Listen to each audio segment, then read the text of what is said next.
Et puis là, ah merde, putain, qu'est-ce que ça fout là?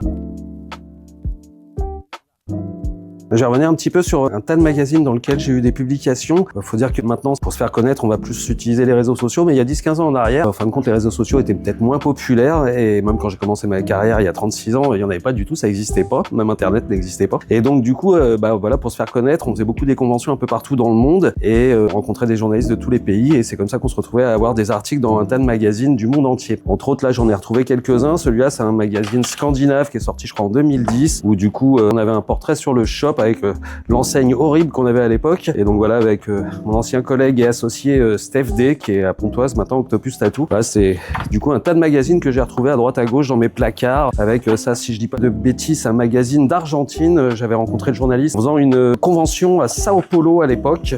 Donc voilà, avec des tatous que j'avais fait. Bon, là, c'est des tatous un peu datés. Maintenant, ils sont un peu anciens. Ça, c'est un vieux hot bike. Il y a un article sur la convention de Nashville qu'on avait fait à l'époque. Et c'est la première convention que je faisais aux États-Unis. Voilà, c'était la première fois même que j'allais aux États-Unis. Ça, c'était la version française de Savage, un magazine un peu plus extrême dans le tatouage. D'ailleurs, c'est rigolo. Ils avaient mis BD érotisme avec le tatoueur français Dimitri. Je sais pas pourquoi érotisme. Je devais faire des dessins cochons. Et puis là, ah merde, putain, qu'est-ce que ça fout là? Ah, mais non, c'est parce que j'ai eu un article dans New Look. Et ouais, ça, c'était la classe. Pour rappeler un peu l'histoire, c'est Jérôme Pirat, si je dis pas de bêtises, qui à l'époque était journaliste et faisait Tatouage Magazine. Il faisait des petits articles dans New Look et du coup, il m'avait proposé. Du coup, tu te retrouves entre les trucs coquins de New Look et les articles et voilà.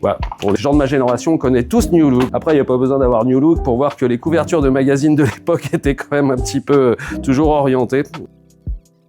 J'ai eu des articles aussi dans les magazines japonais, donc voilà, je vous en ai montré quelques-uns. Et puis voilà, c'était pour revenir un petit peu là-dessus. Voilà, à l'époque, pour se faire connaître, on envoyait beaucoup de photos aussi aux magazines et on faisait beaucoup de conventions dans le monde. Là, c'était autre chose, c'était pas les réseaux sociaux, c'était une autre façon de devenir connu dans le tatouage.